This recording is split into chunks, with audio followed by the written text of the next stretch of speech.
everybody, it's Chris C. It's Wootini from GayGamer.net, here with another weekly video podcast. There is a lot to talk about this week, so I'm actually not going to talk about it all this week, because I don't want to do a 30-minute podcast, and I don't think any of you all want to sit here and watch a 30-minute podcast. So I'm going to try to keep it brief, and talk about some of this stuff next week. First up, last week was the release of the final episode of Telltale Games' The Walking Dead Season 2. It is fantastic. You can read my entire review on GayGamer.net, but long story short, it's amazing. The Walking Dead continues to be one of my favorite video games. They just do such a good job with the story. It's emotional. The characters are fantastic. They create characters that are so strong that when you have to make a moral choice, you actually feel bad no matter what choice you make, because it's The Walking Dead, so there are no good choices. And they continue to put the television show to shame. And even right now, the comic book, because the comic book's in a bit of a lull, so I kind of like the game better than the comic right now, which is... So, you should be playing The Walking Dead. Also out was Professor Layton versus Phoenix Wright Ace Attorney for the 3DS. I don't know why it's versus, since they're obviously going to be teaming up. So, but everything has to be versus. Batman versus Superman, you know, it's all versus. Everybody's in a fight. I don't get it, but whatever. Can't we all just get along? I'm going to talk about this more next week, because I've literally only been playing it for like 2 days, so I can't really say much about it yet. But I love both of these games, so hopefully they will work well together, and I will enjoy this. And also next week, I will be talking about the new 3DS, because I'm still thrown by the news, and I want to process my thoughts on it, even though I'm pretty sure I already know how I feel about it. But I'll talk about the new 3DS next week, because this week my big topic is I bought an Xbox One.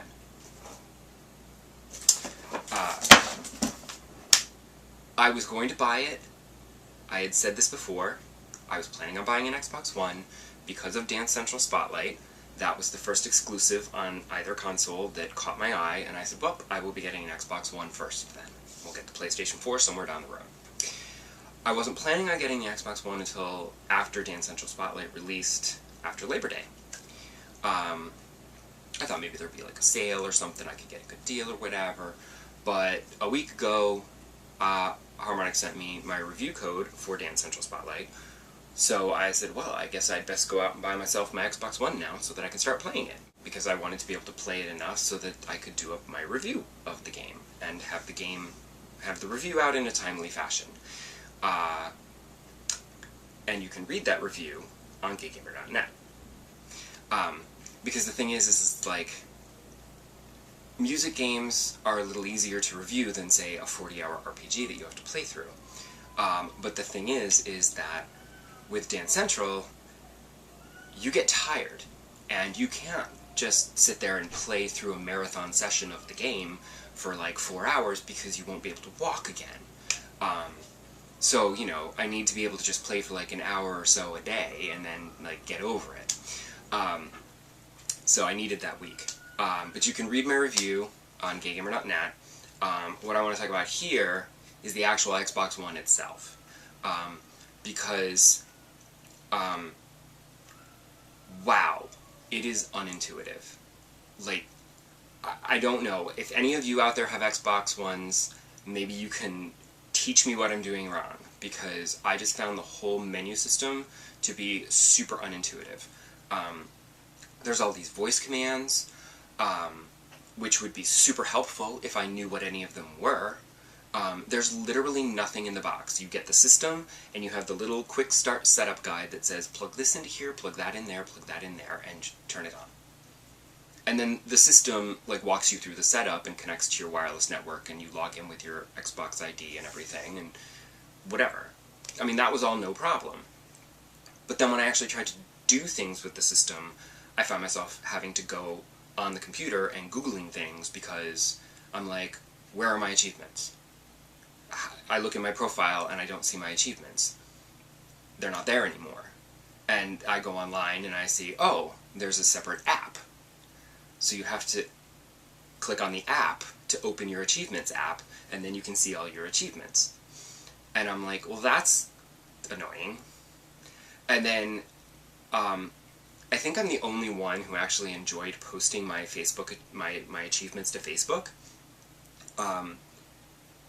Because nobody else seems bothered by this, but you can't do that with the Xbox One. There is no Facebook sharing, or Twitter sharing, or any kind of sharing. The only sharing you can do is, you can apparently message an achievement to a friend and say, look what I did, or you can post it to your activity feed, which is like a Facebook activity feed, where you can check that feed and you can see what your other friends have achieved. The problem is it doesn't seem to post automatically, because I look at the activity feed and none of my achievements are in there, and when I try to click on the achievement and click share on my activity feed, it says, oh, we can't do that right now. And that's been a couple days in a row that they can't actually do that. So I'm like, yay, way to go, Microsoft.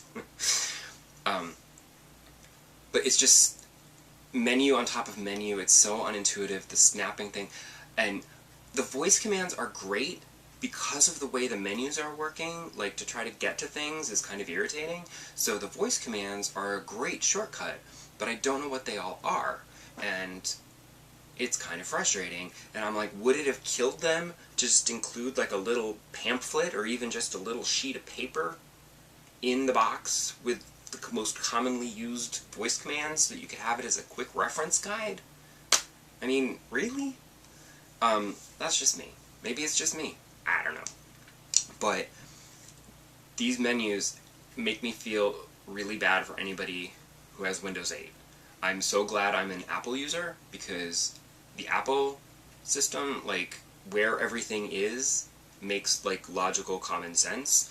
Whereas I remember when I had a PC, like, trying to find things and systems and control panels and stuff. And I have a netbook right now. I'm trying to do things in there. It's so unintuitive, trying to figure out, like, wait, where's this and where's that? And it's just a mess. And, you know, I feel like they were trying to be like, oh, look, we have buttons now, you know. It's so cool, and you can just press the buttons, and it opens things up, and it's like, yeah, that'd be great if I knew which buttons hid which sub-menus that I needed for that particular setting or whatever. And I just find it so not intuitive. Maybe I'll get used to it. Maybe it's just me. I don't know. Maybe I'm just missing something. Let me know in the comments if you're having problems. Maybe I'm just getting too old for this kind of stuff. I just feel like Microsoft tried to say, oh look, the Xbox One, we're going to do this all differently, and we're going to make it all cool. And I'm like, okay, no, you basically took what worked with the Xbox 360, and then just moved everything around so people familiar with the Xbox 360 can't figure out how to make things work on the Xbox One.